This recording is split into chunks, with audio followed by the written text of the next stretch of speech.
the comments, and Matt would be happy to read those to us.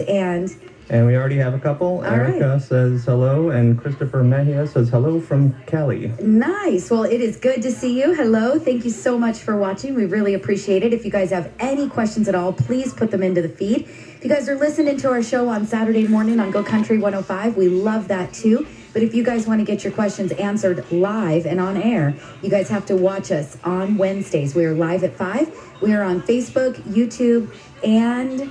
what's our other one? Twitch? Twitch. We're on Twitch. That is right. So we're on all three, however that you want to watch, or whichever social media platform that you prefer. You guys can watch us there. Just make sure that you either follow the Facebook page or you subscribe to our YouTube channel and you click that notification button so that you know when we do go live. So anyway, this is our catching up with mom time, and it's the first day that Heidi came into the office after, well, since March 16th, right? Yeah. It feels like it's been forever. Yeah. So we've actually got, I mean, we tried to catch up and do things, but it's so different when you're not in person. It is. Because we try and catch up. We're on the phone, but then we get a phone call. We get an email. We've got to jump off and work on a loan. And so we don't really get those little moments where we have a second to catch up. So it's hard. Yeah, it is. It is. So, I was on vacation last week. You were. How did you do? Well, I'm still here. You're breathing. I'm breathing. Yeah. It was okay. It was okay. It was a little clunky though because I was also moving. You were? Yeah. So you were on vacation. I was moving, and we were busy. Yeah. We were very busy. Luckily, our clients are really patient people. They're very nice. I saw what you guys had going on, and it looked like you had it 100% under control. Larry and Carrie and Cindy, I mean, they really did step up to the plate and handled it. Everybody that needed to have questions answered got their questions answered. Anybody that wanted to get their application started did. And you really just rolled with it. I mean, you got those applications in and you got them done. And I just can't thank you enough, because I'm going to be honest with you, I really needed that time off. You know what you did? You deserved it. So, speaking of, how was it? It was awesome. It was so awesome. It was amazing. I feel like a whole new woman. I mean, I feel like I'm, 5 pounds heavier. I'm sure that I gained some weight while we were there because we were eating donuts for breakfast. It was just the easiest thing to do, when you're on vacation. And we were, drinking a lot of milkshakes for whatever reason. That just seemed to be the thing for the week. You were in Arizona, though. We were. It was hot. Yeah. It's hot. Yeah. So we were craving those. So, but no, it was great. I got some vitamin D, got some sun.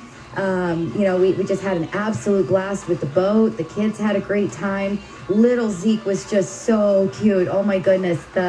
He loved swimming, just had such a blast on that boat.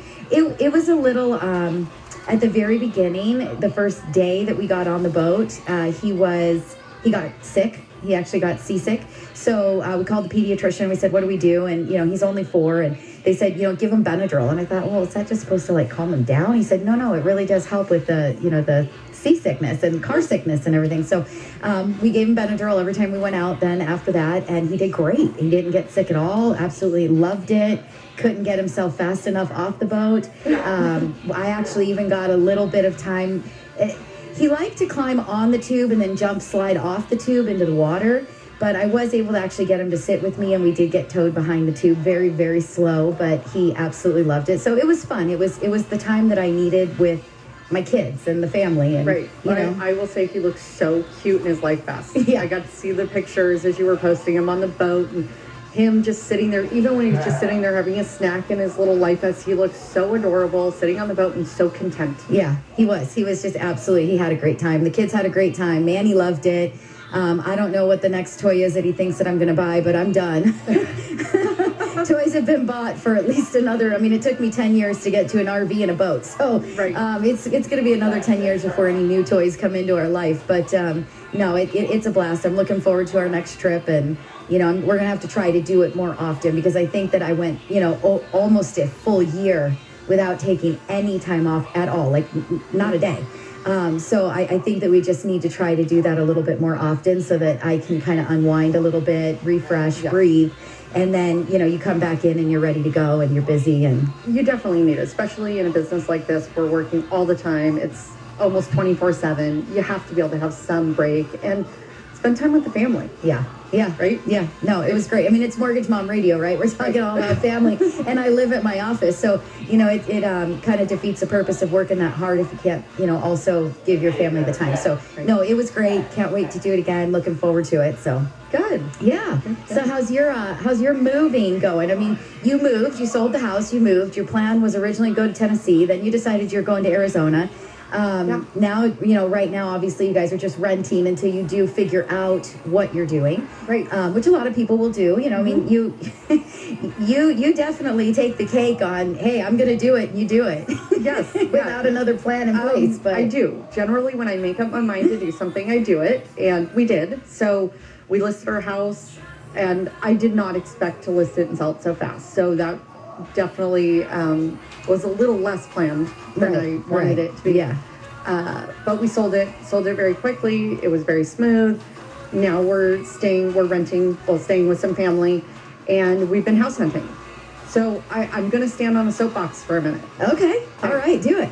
So we are looking in Arizona, so we're not in the state, right? So we are looking, we're finding these beautiful houses. I mean, oh, it's got this, it's got that, everything we want, right? We want a single story, we want a pool, we want somewhat property. I mean, nothing huge, but decent. A nice size lot. A nice size lot. Yeah. Okay. That's the whole reason to leave California, the whole reason. right? Because if you live in California, you get a box. You get a box, yeah. Right? So we're looking for some decent property, decent price, and we find these beautiful homes. You get these pictures, everything. So we drove out also last weekend, drove out late Friday night, came back Sunday to Arizona to look at these houses. 7 for 7. Didn't look anything like the photos. So my soapbox is, please, when you're listing a house, it's okay to make the property look really nice, but please make the property look like the property, because you're dragging people in, and all it does is upset them to find out that the property doesn't look anything like the pictures. You can only Photoshop it or touch it up so much, because the fact is someone's going to walk in and see that property and it's not going to look anything like it. Yeah, it's not what they're looking for, right? Or what they expect. What do you got for us, Matt? Got a quick hello from Aunt Pam. She says, hi, Bug and Heidi. Hi, Aunt Pam. Thank you so much. I love that my family watches. I say that every week. Yep. We would love to get other people on here watching. That would be amazing and fantastic. So please, if you guys are listening Saturday morning, make sure you guys are checking us out live at 5 on Wednesday evenings or afternoon, whatever 5 p.m. accounts for. Right. But, you know, you guys can watch us on Facebook, YouTube. We're going live. You guys can see us do it. Exactly what we do is what goes to radio. So you can see that everything that we do is not scripted. We are just who we are. We're here to help you out. We're here to get you the information that you need. And we want to make sure that you guys are putting your questions into the comments or into the feed. So whether you like Twitch, I know that's a lot of gamers out there, but hey guys, you got to buy a house too. Or whether you like YouTube or you like Facebook, however you like to watch us, please make sure you guys are asking us those questions, because that's what gets us a really great show. When we've got people that are asking and we're answering those questions, somebody else has the same question. Somebody else wants to know that. And then they hear the answer, and then that sparks another question. And it's just the best way to do it. So if you guys can, make sure that you guys are following us. You know, you can click the follow on Facebook. You guys can click the subscribe button and, you know, the notification button on YouTube, and make sure that you know when we do go live at 5. It's always at 5 on Wednesdays. Now, if we don't have a show, like last week, I was on vacation, there was no show, then there just isn't a show. So if you guys are following us, you'll know exactly when we do go live, and then you can just click right on your notification and watch us. So let's get into mortgage a little bit, huh? Yeah. I mean, it is a mortgage show. I mean, we had fun. So with your soapbox, though, yes, we've had a couple of other things happening recently that I've noticed. And these shows every week seem to be kind of like what has been going on, right, with us and what loans coming in and things like that, and what seems to be a hot topic. One of the things that I've noticed recently, too, is that I've had a lot of clients that are writing offers and then coming to me and getting pre-approved. And, you know, they need a pre-approval letter to accompany their offer.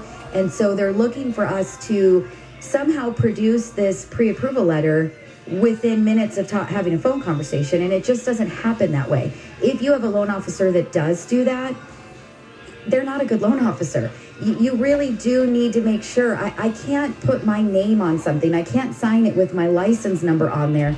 stating that I have pre-approved you, if I haven't actually run your credit report, if I haven't looked at your income, I haven't looked at your assets, and I don't know that you can qualify. And that's something that can't just happen within 2 minutes. And you're in a hurry. I mean, you're panicked. Right now, let's talk about it. Every property on the market right now, if it is priced right, it has multiple offers. Every single house has multiple offers. People are fighting to get their offer accepted. And so if you don't have that pre-approval letter, you're not even going to be considered. And I can't give you that if I don't have time to review, and Heidi has time to review. One of the two of us in our office, when you do an application, are looking at your application, and we're truly underwriting it the way that we know an underwriter is going to review it. We don't want to get you to fall in love with a property. We don't want to get your agent out there showing you homes. Get pre-approved first and then reach out to a realtor and start looking at homes. You've just got to take that step. It's really important. Yeah, so I noticed a lot while you were gone. Okay. Wanted to get pre-approved. When you get pre-approved, we actually need documentation. It's not just a phone call either. And to my defense, I don't normally do the first phone call. Yeah. So I did do a lot more of those while Debbie was gone, and it's not just simply a phone call. And I did notice a lot of people were like, well, let's talk through this. I'll give you my documentation. I want you to pre-approve me, but I don't want you to run my credit. That also becomes a problem towards the end, because now you need that pre-approval letter. You want to make sure you're approved. And all of a sudden we run that, and there's a lot of debt. That debt has a huge impact on whether or not you can be pre-approved for what you're looking for. We can get your income done. We can run run all the scenarios, figure out what you want. But until we know what that debt is, we do not know what you qualify for. Mm-hmm. And I run into, more often than not, the debt that is told to me that they have is not actually the full amount of debt that is reporting on the credit report. Right. Well, a common, I'm just going to kind of piggyback on that, because a common piece that we see is student loans that are in deferment. So when you say, what are your monthly debts? You're giving us your monthly debts, but you're not accounting for those because you're not making a payment on them, so you're not thinking about them. But hey, guess what? We do have to include those debts in your debt ratio. So that's one that's very common that gets left out. Another one is credit cards. If you've got credit cards that you're using, even if you pay them off on a monthly basis, those credit cards are reporting to your credit report with minimum monthly payments. And so depending on what those minimum monthly payments are, we still have to account for those because you're still utilizing those credit cards. So the credit report is very, very important, and it's something that we do need to do as part of the process. Now, I do the majority of the initial consultation calls. And when I do them, I will always go through with you. What is your income? What are your debts? What are you looking to buy? How much money down? And I will do those numbers by hand to give you a very good idea of whether or not you're in a position that you should be ready to do your application to get pre-approved. So, I'm giving them that piece of, everything that you've told me sounds great. I really believe that you're going to be about here is going to be comfortable, and I should not have a problem getting you approved for this. But I still need you to do the application, pull your credit, send me your documentation, and then I can give you a pre-approval letter. So, I will still take them through those pieces. Right. Because if they're just so far out of spectrum of being able to qualify,